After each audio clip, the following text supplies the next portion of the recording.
In this video, I'll help answer the question, is Wix a good buy, hold, or sell? I'll touch on 4 things. Number 1, how does Wix make money? Number 2, what's the latest news on Wix? Number 3, what are the latest ratings in Tykr? And number 4, I'll let you know what I plan on doing with this stock. And just so you know, if you want to see the ratings on this stock and more, you can join Tykr for free. Overall, if you want to buy and sell stocks with confidence, Tykr is your solution. All right, let's get started. How does Wix make money? Well, there are really 2 main revenue streams. The first one would be creative subscriptions, and the second one would be business solutions. Let's deep dive into those a little bit. So creative subscriptions, Wix is a SaaS platform, software as a service. Essentially, you can build websites very quickly. I think their starting price is somewhere like around 15, 20, 25 bucks a month. It's really taken a lot of market share away from the days when companies, agencies, or marketing firms were building a lot of like WordPress sites, because you can get up to speed much faster at a much lower cost. And I'm seeing a lot of businesses kind of move over to a Wix or Squarespace, and there's a few other platforms out there, but this is the future. For context,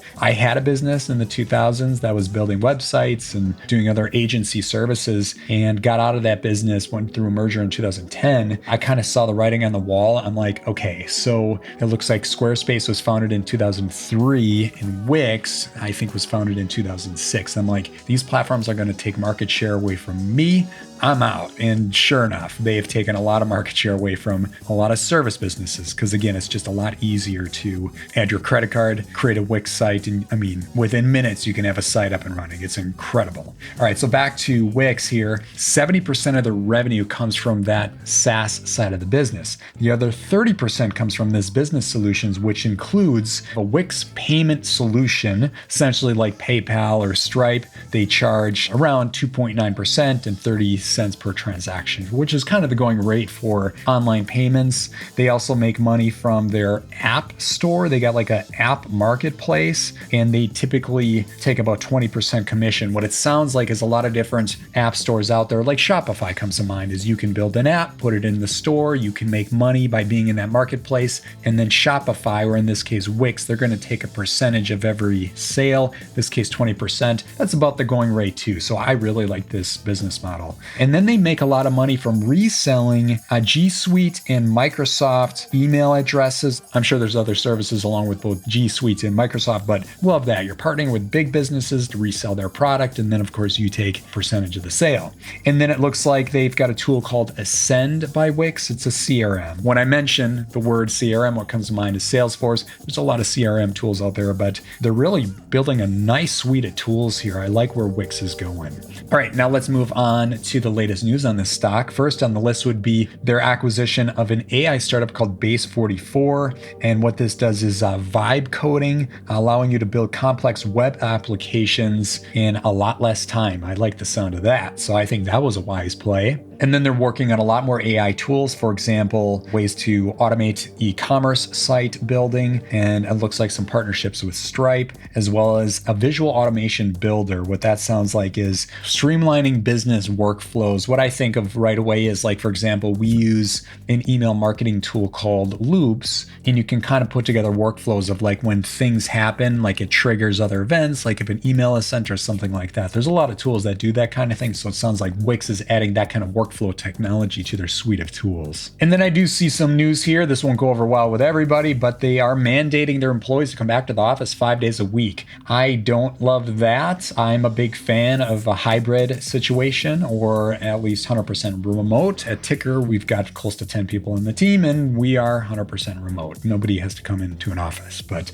I don't know if I agree with that, Wix, but to each their own. We'll see how it works out for you. All right, now let's move on to the latest ratings in Tykr, and we're going to walk through the 7. This is the 7 key steps to determine if a stock is a strong stock or weak stock. We're looking for a score of 5, 6, or 7. And of course, before we get into this, I'll show you one thing. I always like to say this, which is if you go to tykr.com, go to education, then down to calculations, you can see the calculations, the open source calculations on Tykr. There's no black box here or secret formula. There's a lot of math, but it's relatively simple.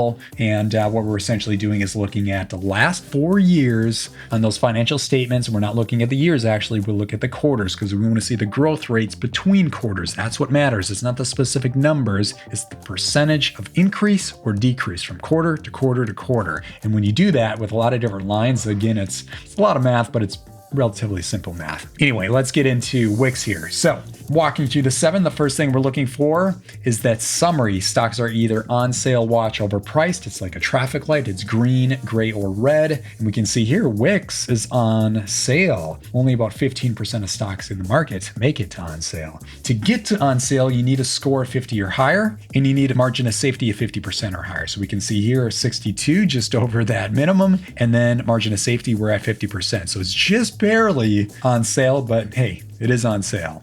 All right, so we're 3 for 3 right off the bat with a 7. In the middle, we're looking at the 4M confidence booster. We want to see an 80 or higher. We're at 55 here. A lot of room for improvement. So let's click on boost confidence. I'm not going to go through this now. You can do this on your own, but this breaks down those 4Ms. You get the math part. That's that summary, score, margin of safety, and meaning is the business model. How does it make money? How many different revenue streams does it have? Then you have the moat. How does it compare to other businesses in the same sector and industry? And then the management is the track record of the CEO. So doing an analysis on all 4 manually, it could take you days to do that. With Tykr, it reduces it down to seconds. In fact, you don't have to do it. You can just go look at the average score, which we just did. But let me click one more thing here and then we'll keep moving.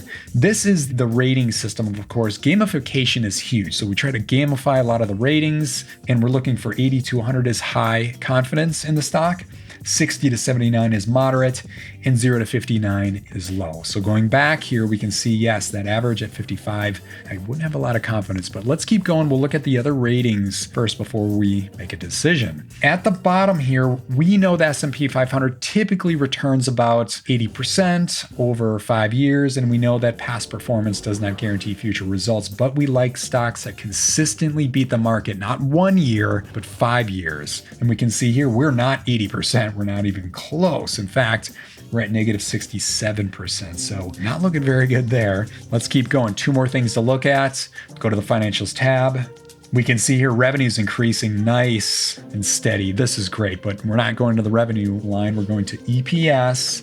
And we can see here, we did see 2 quarters in a row of increase on that EPS. Essentially, EPS, it is the number 1 most important line on the financial statements, essentially the profits of the company, earnings per share.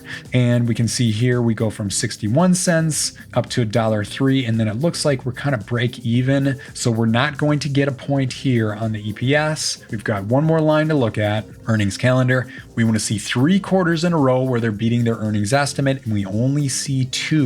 So going over to the 7, of course, you don't have to do the manual process I just went through. You can literally log in, you can look at the 7, you can even filter by stocks using the 7, and you can go for stocks that are 7 out of 7 right away. But anyway, let's see what we get. I think we're going to get, a 3 or 4 out of 7. We got a 3. Okay, so looking at this breakdown here, yes, we can see the summary looks good, the score looks good, the margin of safety looks good, but there's a lot of other things to pay attention to here, and they're not checking the boxes. That 4M, that's pretty low, 56. 5-year returns, also very low. EPS is not increasing, and the earnings, they're not beating their earnings report. So do I have confidence in this stock right now? No. I love their business model. In fact, in the 2000s, I wish I was the creator at the time. I was like, gosh, building websites for people, this is insane. It's manual work. I'm going to create a SaaS product so like 1,000 people can build a website like right now. Like that's the business model you want. So of course, Wix and Squarespace were they were my heroes at the time. But anyway, looking at the stock, I'm going to add it to my watch list. If I see this jump up to like maybe a 5 or 6 out of 7, then I may start showing more interest. But right now, they're going to sit on the bench for a while and we'll see what happens. All right, I hope you enjoyed this stock review. Let me know in the comments below what stock you want me to review next. Of course, if you want to see the ratings on this stock and more, you can join Tykr for free. If you stayed to the end, thank you. Please like, subscribe, and share with a friend. Referrals from friends are one of the best ways to build a business. Of course, don't buy and sell stocks based solely on what you hear. Only buy and sell stocks that align with your own personal financial goals. Thanks for checking out this video. We'll see you soon. Bye for now.